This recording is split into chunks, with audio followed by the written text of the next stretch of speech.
Sophisticated weapons were recovered from these sanctuaries.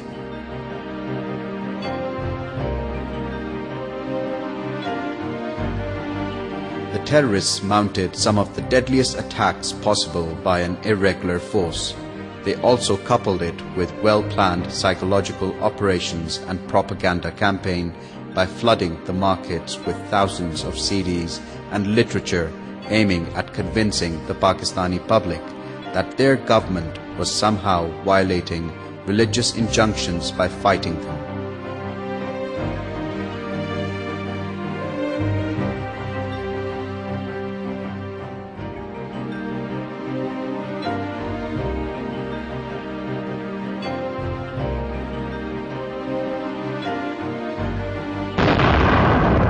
These CDs also became an attraction for the media, thus indirectly helping Al-Qaeda in spreading their message across the globe. The arsenal for the terrorist is the youth of today. These teenagers have been indoctrinated by the extremists and are used as human weapons in suicide bombings. Today, if you ask me that as to what's left of these foreign terrorists, I would say that not more than 100, and I put the figure to 70 to 80, and they are in small penny packets on the run. They are into hiding, maybe hibernating, but it's not a threat, it's no more an organized force.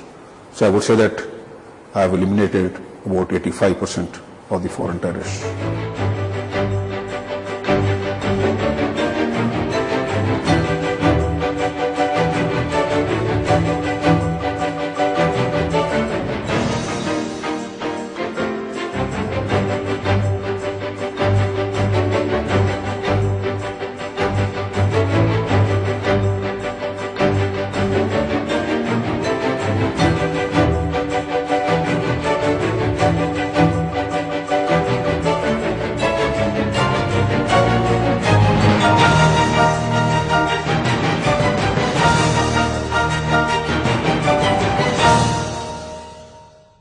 This is a new generation of Afghan voters casting their ballots in peace.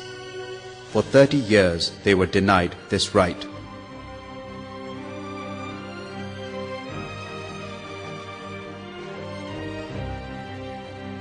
To ensure peaceful elections here, Pakistan placed additional 5,000 troops on Afghan border with Northwest Frontier Province and 4,500 on Afghan border with Balochistan, and also imposed curfew within 5 kilometers of the border area.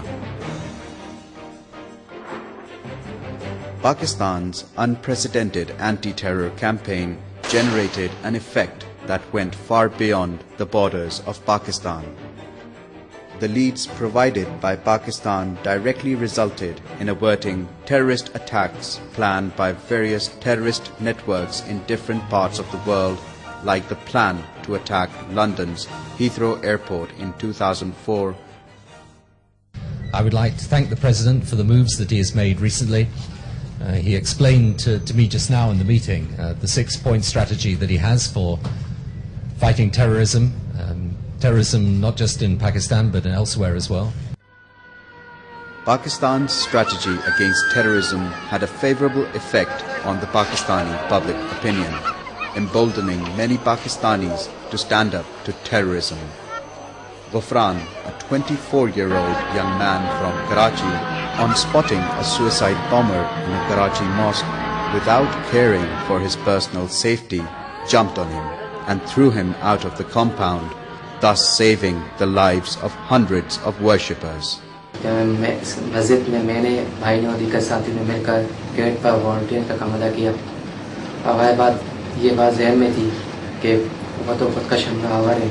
उस रोज़ भी हुआ यूँ, अचानक शदीद firing शुरू हो गई। देखा कि एक शख्स जूते पहना हुआ दाखिल हुआ और तेज़ी से आगे बढ़ने लगा। तो मैं उसकी तरफ गया तो मैंने उसको पुश किया तो वो पिलर से जाकर टकराया। तो मैं पिलर के उस तरफ गिरा था, फिर याद धमाका फिर याद नहीं रहा। Pakistani military concentration is the largest of any coalition member on either side of the Pakistan-Afghan border.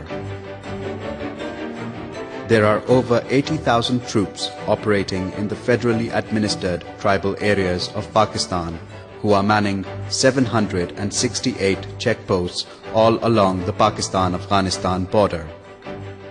They launched over 90 major operations. As a daily routine, they carry out 70 to 80 patrolling and ambush missions, besides establishing 50 to 60 mobile checkposts. 3 air assault companies have been specially trained for snap and search operations.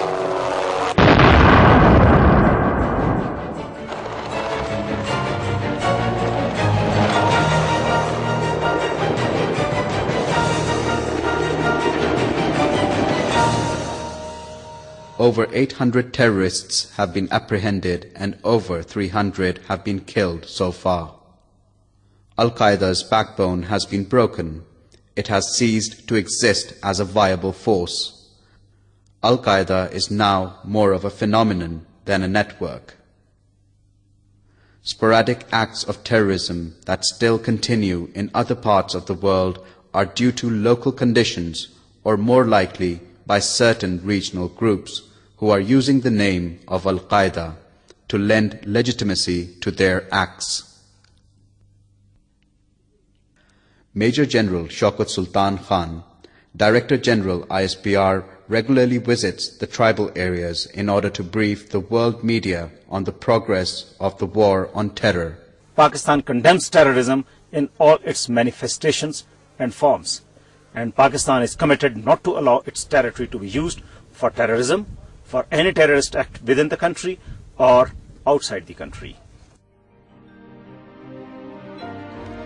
Pakistan is fighting on many fronts to eliminate terrorism and extremism with a multi-pronged strategy to bring the tribal region into the mainstream Pakistani civil society.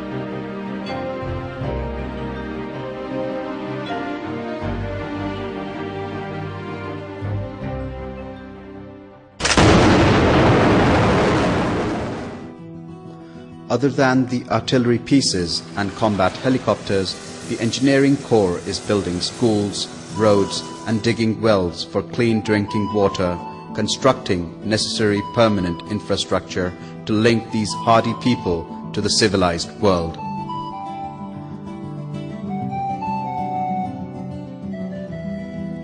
The medical corps is providing vital treatment to the sick and the suffering from multiple diseases.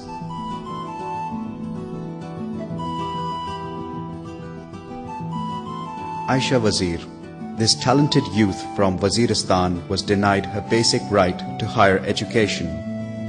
Since the army operation, this society has welcomed many enlightened changes. Now girls like Aisha are pursuing their studies in major cities of Pakistan. The movement of army in our areas has actually proved to be instrumental in the emancipation of women. They have actually made our parents understand that your daughters must also contribute respectfully in the country's peace, progress and prosperity. President Musharraf also lobbied the leaders of the Islamic world to adopt that part of the strategy of enlightened moderation. At the same time, the Pakistani leader has been trying to convince the Western leaders to accept their responsibility to resolve political disputes involving Muslims in order to root out terrorism. Your country has had a key role to play in counter-terrorism, and you, Mr. President, have personally shown great courage and commitment in taking action against terrorism, despite often domestic difficulties in doing so. This is the town of Shakai that had remained a hotbed of foreign militants and Al-Qaeda terrorists in South Wazeerastan Agency until the summer of 2004.